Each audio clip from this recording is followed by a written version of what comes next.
시험법사입니다. 오늘 보항산매론 10번째 마지막 개송을 공부해 보도록 하겠습니다. 원문 읽고 이야기를 나눠보도록 하죠. 억울함을 당해서 밝히려고 하지 말라. 억울함을 밝히면 원망하는 마음을 돋게 되나니 억울함을 당하는 것으로 수행하는 문을 삼으라 하셨느니라. 자, 마지막 개송까지 왔습니다. 이 보항산매론 내용들을 한번 쭉 보시면 이 대부분의 내용이 우리가 상식적이라고 옳다고 믿었던 판단들을 반대로 되돌려줘서 그렇게 고찰을 해봤더니 우리가 상식적이라고 믿었던 것, 올바르다고 믿었던 것들이 사실은 그렇지 않았다. 이런 좀 파격적인 깨달음을 주는 기도문이라고 할 수가 있겠습니다. 저는 이 10가지 중에서도 마지막 개송이 공부하기 좀 가장 어렵지 않았나 이렇게 생각이 됩니다. 억울한 일을 당해서 밝히지 말라니요. 이게 참 잘 될까 싶기도 하고요.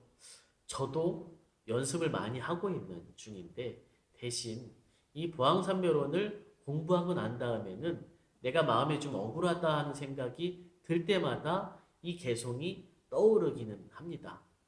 그러니까 저도 열심히 수행 중인 거죠. 살면서 억울한 상황이 참 많이 있긴 한데 불교에서는 이 억울한 일이 나에게는 잘못이 없다. 나는 아무 문제가 없다. 이런 생각에서 비롯된다고 합니다. 그러니까 나에게는 잘못이 없다. 잘못이 없고 문제가 없는 나에게 어처구니 없이 피해가 온 것이다. 그럴 때 사람들은 나의 무고함, 나의 잘못 없음을 세상에 널리 알리고 밝히고자 합니다. 또 어떤 경우는 보상을 바라기도 하고요. 또 복수를 꿈꾸기도 합니다. 만약에 이 억울함이 풀리지 않으면 마음속 깊이 뭐 이런 걸로 남겠죠. 그리고 우리가 좀 이야기하는 죽어서도 풀리지 않는 원한으로 남기도 할 겁니다. 가만히 이렇게 생각을 해보면 이 억울함이라는 것이 꽤 무서운 감정이라는 걸 알 수가 있습니다. 나는 잘못이 없다. 그런데 이 잘못 없는 내가 참기만 한다면 나만 바보가 된다. 보통 이런 식의 흐름으로 억울함이라는 감정이 흘러가는 거겠죠. 사실은 잘못된 일은 잘 바로잡고 오해가 생긴 것은 대화로 풀어나가는 게 맞습니다. 보항산매론에서 하시는 말씀은 그 오해도 풀지 말라는 뜻은 아닌 거죠. 문제는 잘못된 답답함이 점점 나아가서 억울함이라는 감정까지 갔을 때 이건 사실 감정적으로 꽉 차 있는 상태라고 볼 수가 있습니다. 그러니까 이 정도 되면 상대방이 아니라 오히려 내 의견이 틀렸거나 혹은 내가 잘못했을 경우를 돌이켜 볼 만한 마음의 여유가 이미 없어진 것이죠. 불교 심리학에서는 이것을 이렇게 이야기합니다. 억울하면 눈이 멀기 쉽다. 이미 나는 모든 게 옳고 상대방은 모든 게 다 잘못됐다는 그 감정 상태에 빠져버려서 정말 냉철하게 어디에서 문제가 있고 어디에서 오해가 났는지를 살펴볼 만한 여유가 전혀 없어져 버린 겁니다. 이 억울함이라는 감정 덩어리가 그래서 매우 중요합니다. 이 불교에서는 서로 원한과 원한을 주고받는 이야기들이 꽤 많이 나옵니다. 인연과 과보에 대한 이야기를 할 때 이런 이야기들이 많이 나오는데 구조는 대부분 비슷합니다. 예를 들어보죠. 어떤 사람이 우리 아버지를 찾아와서 칼싸움을 신청을 합니다. 결투를 신청을 하는 거죠. 그리고 정말 무서운 칼솜씨로 우리 아버지를 찔러 죽입니다. 나는 너무 어려서 어디 숨어서 우리 아버지를 찔러 죽이는 그 사람을 지켜만 보는 거죠. 우리 아버지를 죽인 원수. 그리고 이 주인공은 열심히 평생 동안 검수를 연마해서 마침내 그 사람을 찾아가서 아버지를 죽인 원수를 찔러 죽입니다. 그리고 그 집 아들도 숨어서 보면서 주인공을 내 아버지를 죽인 원수 이러고 평생을 바쳐서 원한에 사무쳐서 검수를 준비하는 거죠. 이게 계속 반복되는 일들이 결국 원한과 원한이 이어지는 악연인 것이죠. 이 이야기 안에서는 왜 우리 아버지를 죽일 수밖에 없었는지, 왜 그렇게 상황이 일어났는지에 대한 어떠한 설명과 이유도 없고요. 그리고 그냥 인생을 바쳐서 원한과 원수를 갚는 이런 불행한 사람들만 있습니다. 여기에 승자와 패자가 있으니까 서로 다 같이 불행해지는 그런 장면밖에 없는 것이죠. 세상에는 우리가 보고 이해할 수 있는 부분이 한계가 있습니다.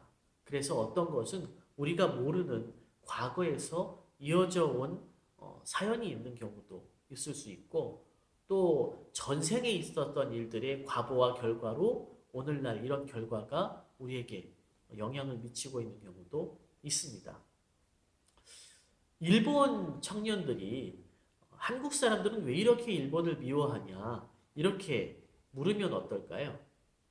당연히 우리는 그 이유가 됐던 과거의 역사를 말해줘야 되겠죠. 왜냐하면 일본 청년들은 그런 역사를 전혀 배우지 않기 때문에 그렇습니다. 만일 그들이 제대로 된 역사 교육이 전혀 안 된 상태에서 그냥 한국 사람이 끊임없이 자기들을 미워하는 현실만 가지고 답답해하고 또 억울해한다면 엉뚱한 결과가 일어나서 상대방을 이유 없이 또 혐오하게 되고 또 그거 자체가 일본 청년들에게 한국에 대한 원한이 되기도 합니다. 실제로 그렇게 일어나고 있죠. 법상 스님은 또 이렇게도 말씀을 하셨어요. 겉으로 드러난 세상이 모두가 아름답고 또 모두가 평등해야 한다고 믿는 것은 잘못이다.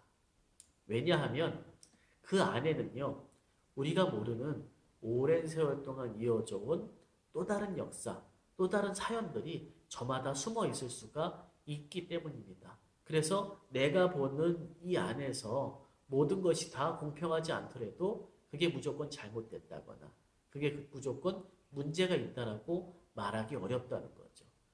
동시에 억울하다고 믿는 것, 우리가 억울하다고 생각하는 것도 정말로 그러한지 아닌지는 사실은 100% 확신할 수가 없다. 꾸준히 열심히 공부해온 사람은 오늘 좋은 성적을 얻을 겁니다.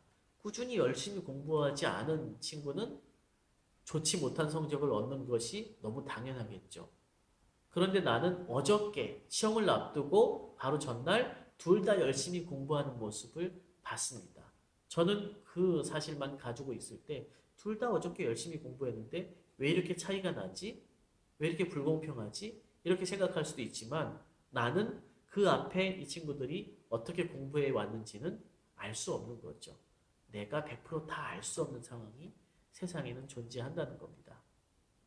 그래서 부처님께서는 이 억울한 일을 우리가 당할 때 첫 번째는 나를 깊이 되돌아보는 아주 좋은 계기로 삼아야 한다고 하셨고 두 번째는 시간을 길게 가지고 때를 기다려야 한다. 이렇게 말씀을 하셨습니다. 보통 경전에 보면 일주일이라는 시간을 많이 말씀하셨는데 일주일 동안 기다리면서 나를 성찰하다 보면 사람들이나 어떤 오해, 잘못된 생각들이 좀 풀어지고 오해가 바로잡아지고 하는 사례들이 경전에 많이 나옵니다. 지혜로운 삶을 살려고 한다면 내게 억울함을 느끼게 하는 그런 사건이 있을 때 먼저 세상 모든 것은 내가 다 알지 못한다. 이 현실을 알고 나에게 잘못이 있을 수도 있고 내가 틀렸을 수도 있다는 생각을 바탕으로 자기 자신을 한 번 더 돌아볼 수 있는 가장 좋은 계기로 삼는다면 이 억울함이라는 계기는 괴로움의 씨앗이 아니라 깨달음의 씨앗으로 우리에게 남아서 우리에게 훨씬 더 행복하고 지혜로운 삶을 가져다 주는 좋은 재료가 될 수 있다. 이렇게 부처님께서 말씀하고 계십니다. 보왕삼매론 공부를 함께 해주셔서 감사합니다. 성불하십시오.